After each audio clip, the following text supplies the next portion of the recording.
ಲವಲವಿಕೆಯಿಂದ ಇದ್ದ ಆ ಹುಡುಗಿ ಕಳೆದ 6 ವರ್ಷಗಳಿಂದ ಜೀವಚ್ಛವದಂತೆ ಮಲಗಿದ್ದಾಳೆ. 6 ವರ್ಷಗಳ ಹಿಂದೆ ನಡೆದ ಆ ಒಂದು ಅಪಘಾತ ಈ ಯುವತಿಯ ಬಾಳನ್ನ ಕತ್ತಲಿಗೆ ತಳ್ಳಿದೆ. ಅಷ್ಟಕ್ಕೂ ಅಂದು ಏನಾಗಿತ್ತು ಈ ವರದಿ ನೋಡಿ.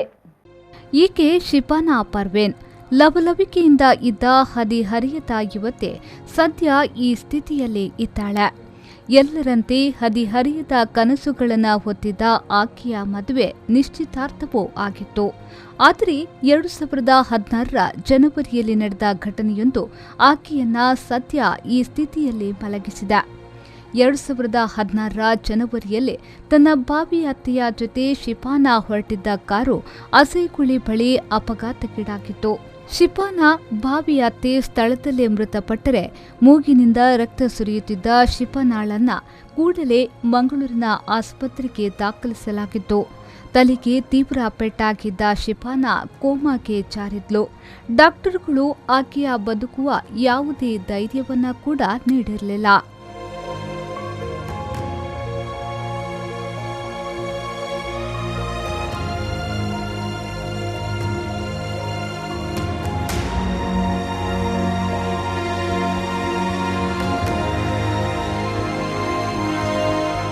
ಆರು ತಿಂಗಳುಗಳ ಕಾಲ ಐಸಿಯುನಲ್ಲಿದ್ದ ಶಿಫಾನಾ 1.5 ವರ್ಷ ಕೋಮಾದಲ್ಲಿ ಜೀವಚ್ಛವಾಗಿ ಮಲಗಿದ್ಲು.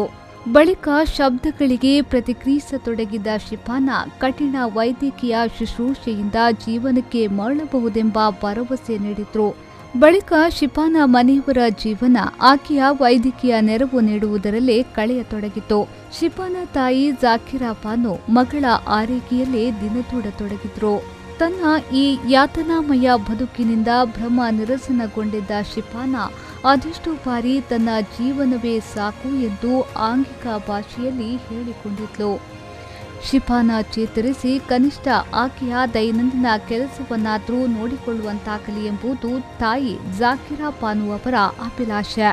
ಯಾಕೆಂದ್ರೆ ಆರೋಗ್ಯ ಸಮಸ್ಯೆಯಿಂದ ಬಳಲುತ್ತಿರುವ ತನ್ನ ನಂತರ ಮಗಳಿಗೆ ದಿಕ್ಕು ಯಾರು ಎಂಬುದನ್ನು ನೆನೆದು ತಾಯಿ ಜಾಕಿರಾ ಬಾನು ಗದ್ಗದಿತರಾಗಿದ್ದಾರೆ.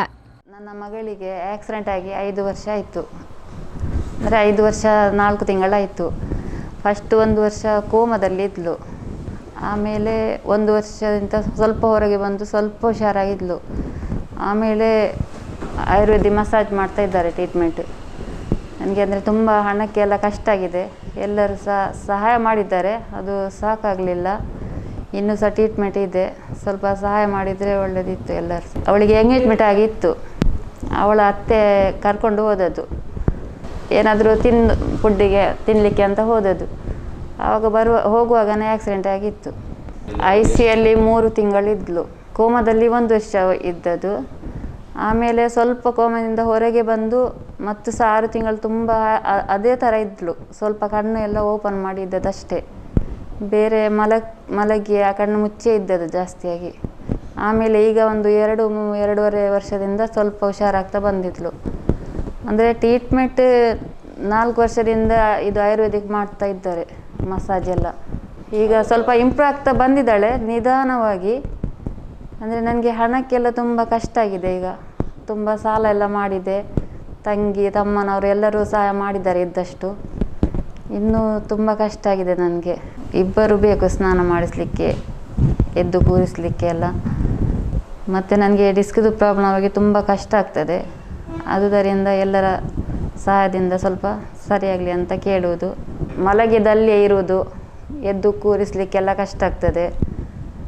ಕೂರಿಸಿದರೆ ಒಂದು ಗಂಟೆ ಅರ್ಧ ಗಂಟೆ ಕೂರಿಸ್ತಾಳೆ. ಮತ್ತು ನಾವು ಹತ್ತಿರನೇ ಇರಬೇಕು.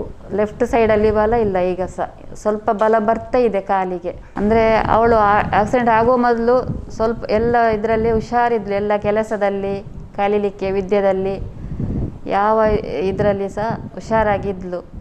ಈಗ ಯಾವುದು ಕೂಡ ಮಾಡಲಿಕ್ಕೆ ಆಗೋದಿಲ್ಲ. ಈಗ ಟೆನ್ಷನ್ ಮಾಡ್ತಾಳೆ. ಈಗ ಅರ್ಥ ಆಗ್ತದೆ ಹೇಳುವುದೆಲ್ಲ, ಮೈಂಡೆಲ್ಲ ಕರೆಕ್ಟ್ ಇದೆ.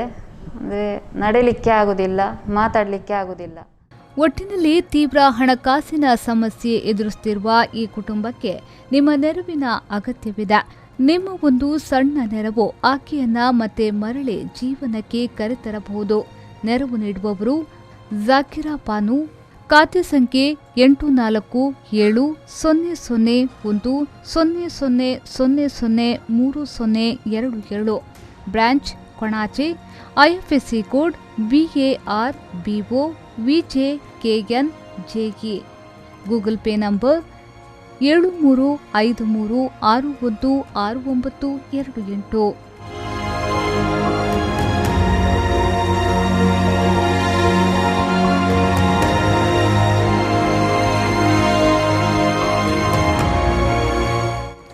ಆರಿಫ್ ಕಲ್ಕಟ್ಟ, ವಿ4 ನ್ಯೂಸ್, ಉಳ್ಳಾಲ.